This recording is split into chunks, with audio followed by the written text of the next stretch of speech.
নির্বাচনের জন্য আমাদের কিন্তু ট্রেনিং মোটামুটি শুরু হয়েছে। নির্বাচনের ক্ষেত্রে কিন্তু আপনারা জানেন সবচেয়ে বড় ভূমিকা পালন করে কিন্তু আনসারের ভূমিকাটা কিন্তু সবচেয়ে বড়।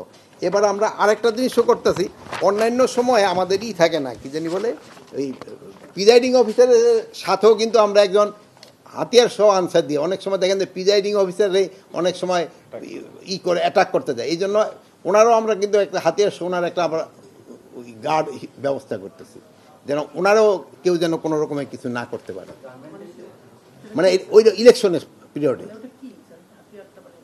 হাতিয়ার থাকবে একটা, সব আনসারদের হাতে না, ইভেন প্রিজাইডিং অফিসারদের থাকবে তার জন্য। অন্যান্য সময় তো আনসাররা দেয় হলো 4 জন মহিলা আনসার আর 6 জন পুরুষ আনসার যাদের কাছে হাতিয়ার থাকে না। এছাড়া তারা 2 জন দেয় হলো হাতিয়ার সহ আনসার। এবার আমরা 2 জন না, এবার 3 জন দিতেছি হাতিয়ার সহ আনসার।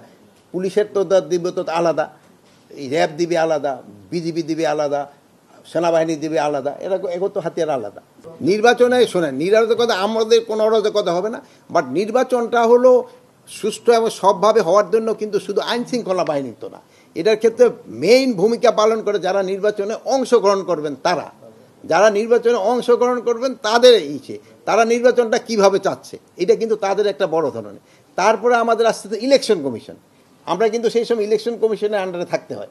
ইলেকশন কমিশন কিভাবে চাচ্ছে, তারপরে প্রশাসনের লোক রেখেছে, তারপরে আমাদের আইন শৃঙ্খলা বাহিনী, মানে এটা তো সবাই। তারপরে হলো যদি সবচেয়ে মেইন ফ্যাক্টর হলো জনগণ কীভাবে করে এটারে, যেহেতু তার তো যেতে হবে ভোট কেন্দ্রে, মেইন ভোটটা তো তার।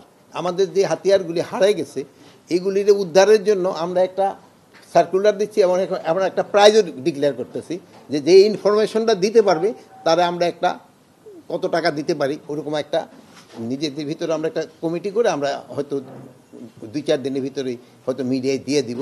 যদি আপনারা কেউ খবর দিতে পারেন তবে ওই পুরস্কারটা সে পাবে।